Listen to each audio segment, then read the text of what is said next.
Saya ceritakan bahwa kami 13 orang di kantor dan bahwa kami sibuk. Lalu saya tanyakan dia apa kabarnya.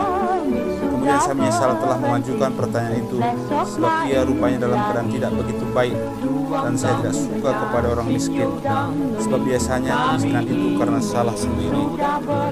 Tuhan tidak akan meninggalkan orang yang mengabdi kepadanya dengan setia. Sekiranya saya hanya mengatakan kami 13 orang dan selanjutnya selamat malam, maka saya terbebas daripadanya. Tapi karena bertanya jawab itu, dan saya tambah lama tambah sukar. Fritz mengatakan bertambah sukar, tapi saya tidak. Jadi tambah sukar untuk melepaskan diri daripadanya. Sebaliknya saya harus pula mengakui bahwa buku ini tidak akan sampai ke tangan Anda, sebab yang merupakan akibat pertemuan itu. Saya suka mengatakan yang baiknya, dan orang yang tidak melakukan itu adalah orang yang tidak pernah puas, dan saya tidak suka orang begitu. Ya, dialah yang membebaskan saya dari tangan orang Yunani itu. Jangan Anda kira bahwa saya pernah dilarikan bajak laut atau saya pernah berkelahi di Levan. Sudah saya katakan kepada Anda bahwa sudah kawin saya pergi ke Den Haag dengan istri saya. Di sana kami melihat gedung Maurits, yaitu Museum Lukisan, dan membeli kain flanel di Venstraat. Itulah sekali-kalinya saya jalan-jalan sepanjang kesibukan dagang mengizinkan, karena kami sibuk sekali. Tidak, di Amsterdam sendiri dia memukul seorang Yunani sampai berdarah hidungnya karena membela saya, sebab dia selalu campur tangan dalam hal-hal yang bukan urusannya. Peristiwa itu terjadi tahun 33 atau 34 saya kira, dan bulan September, sebab ada kermis di Amsterdam. Karena orang tua saya ingin menjadikan saya seorang pendeta, maka saya belajar bahasa Latin. Kemudian saya setiap kali bertanya kepada diri sendiri, mengapa orang harus mengerti bahasa Latin untuk mengatakan dalam bahasa sendiri, Tuhan adalah baik. Baiklah, saya di sekolah Latin, sekarang namanya Gymnasium, dan ada kermis. Amsterdam maksud saya. Di pasar barat ada kedai-kedai, dan jika Anda seorang Amsterdam pembaca dan kira-kira seumur dengan saya, Anda akan ingat bahwa salah satu kedai itu menarik perhatian istimewa karena adanya seorang gadis yang berpakaian sebagai orang Yunani dengan mata yang hitam dan jalinan rambut yang panjang. Ayahnya pun seorang Yunani, artinya kelihatannya seperti seorang Yunani. Mereka menjual bermacam-macam wangi-wangian. Saya kebetulan sudah cukup mencapai usia untuk mengagumi kecantikan gadis itu, tapi tidak berani menegurnya. Lagi pula tidak akan ada gunanya, sebab gadis-gadis 18 tahun menganggap seorang pemuda 16 tahun sebagai anak kecil, dan anggapan mereka itu benar. Namun demikian, kami anak-anak dari Kuarta, kelas 3, selalu datang malam hari di pasar barat untuk melihat gadis itu. Sekali waktu, orang yang berdiri memakai syal di depan saya itu ada di situ, meskipun ia beberapa tahun lebih muda dari yang lain-lain, jadi masih kekanak-kanakan untuk melihat gadis Yunani itu. Tapi dia adalah seorang yang unggul di kelas kami. Dia pintar, harus saya akui. Dan dia suka sekali bermain, bergelutan dan berkelahi. Karena itu, dia bersama kami. Kami kira-kira 10 orang. Dari kejauhan kami memandangi gadis Yunani itu dan merundingkan apa yang harus dilakukan untuk berkenalan dengannya.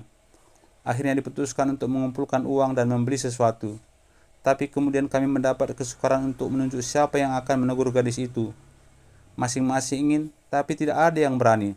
Lalu diundi dan kena saya. Saya mengakui bahwa saya tidak ingin menempuh bahaya. Saya seorang lelaki dan seorang ayah, dan menganggap tiap orang yang mencari bahaya orang gila. Seperti yang dikatakan pula dalam Alkitab. Memang saya senang bahwa pikiran saya tidak berubah mengenai pikiran tentang bahaya dan segalanya.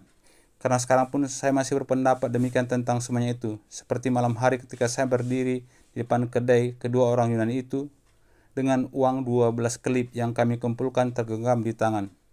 Tapi karena malu saya tidak berani mengatakan bahwa saya tidak berani. Lagi pula saya terpaksa maju karena teman-teman saya mendorong saya, dan segera juga saya berdiri di depan kedai. Saya tidak melihat gadis itu. Saya tidak melihat apa-apa. Mata saya berkunang-kunang. Tergagap-gagap saya menyebutkan bentuk Auritus Primus dari kata kerja yang saya tidak tahu entah kata kerja apa. Plateil artinya Apa maksud Anda? Saya menguasai diri sedikit dan meneruskan. Menin eideo theos. Itu adalah permulaan dalam karya Ilias, karya Homeros, Dewi, lakukanlah perjuangan. Dan bahwa Mesir adalah hadiah sungai Nil. Saya yakin bahwa saya akan berhasil dalam perkenalan itu jika saya tidak pada saat itu salah seorang teman saya karena kenakalan kekanak-kanakan mendorong saya dari belakang, sehingga saya menubruk lemari panjang yang menutup kedai itu di depan, setinggi separuh tinggi manusia. Saya merasa cengkraman di leher saya, kemudian satu lagi agak ke bawah, beberapa ketika saya melayang, dan sebelum saya tahu apa yang terjadi, saya sudah berada di dalam kedai orang Yunani itu yang berkata dalam bahasa Prancis yang jelas bahwa saya seorang gamin, artinya anak nakal, dan bahwa ia akan memanggil polisi. Sekarang saya sudah dekat kepada si gadis, tapi saya sama sekali tidak merasa senang. Saya menangis dan minta ampun, sebab saya takut bukan main, tapi sia-sia. Orang Yunani itu mencekal tangan saya dan menendang saya. Saya mencari teman-teman saya. Pagi itu kami kebetulan ramai membicarakan Scaevola yang memasukkan tangannya ke dalam api. Dalam karangannya dalam bahasa Latin, mereka mengatakan bahwa perbuatan itu baik sekali. Tapi ya, tidak ada di antara mereka yang tinggal untuk masukkan tangannya ke dalam api guna menolong saya. Itulah maksud saya. Tiba-tiba si Salman itu menerobos dari pintu belakang kedai. Ia tidak besar atau kuat dan umurnya baru kira-kira 13 tahun. Tapi ia cepat dan berani. Masih terbayang matanya yang berkilat-kilat, biasanya redup. Tinjunya melayang menaik orang Yunani itu, dan saya pun lolos. Kemudian saya dengar bahwa orang Yunani itu memukulnya habis-habisan. Tapi karena saya berpegang pada prinsip bahwa saya tidak akan mencampuri sesuatu yang saya rasa bukan urusan saya, maka saya segera melarikan diri. Jadi saya tidak melihatnya. Itulah sebabnya maka wajahnya mengingatkan saya kepada wangi-wangian dan bagaimana orang di Amsterdam bisa berkelahi dengan orang Yunani.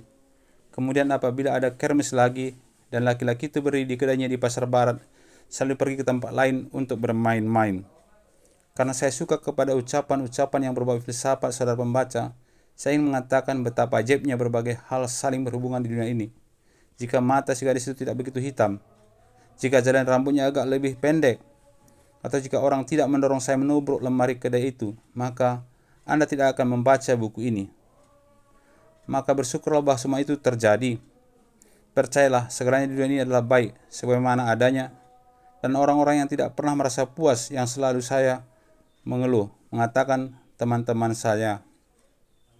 Ada Busseling dan Waterman, tapi saya harus melanjutkan sebab buku saya harus selesaikan sebelum lelang musim semi. Terus terang saja, sebab saya cinta kebenaran. Pertemuan kembali dengan orang itu tidak enak bagi saya. Saya segera melihat bahwa ia bukan orang yang bisa dipercaya. Dia nampak pucat sekali, dan ketika saya tanyakan jam berapa, ia tidak tahu. Itulah hal yang diperhatikan oleh orang yang sudah 20 tahun mengunjungi bursa dan menghadiri banyak peristiwa. Saya sudah banyak melihat firma dagang yang bangkrut. Saya kira bahwa dia akan ke kanan, jadi saya harus ke kiri. Tapi lihat, dia juga belok kiri. Jadi saya tidak bisa menghindarkan untuk bercakap-cakap dengannya. Tapi saya terus ingat bahwa ia tidak tahu jam berapa.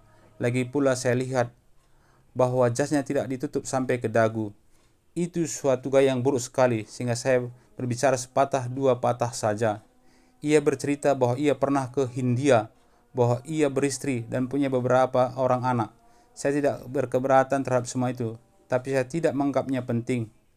Di Kapelsteg, biasanya saya tidak pernah berjalan di lorong sempit itu karena tidak pantas bagi orang baik-baik, saya rasa. Tapi sekali saya hendak membelok ke kanan di Kapelsteg. Saya tunggu sampai kami hampir melewati lorong itu untuk memastikan apakah dia akan berjalan terus. Lalu saya berkata hormat sekali.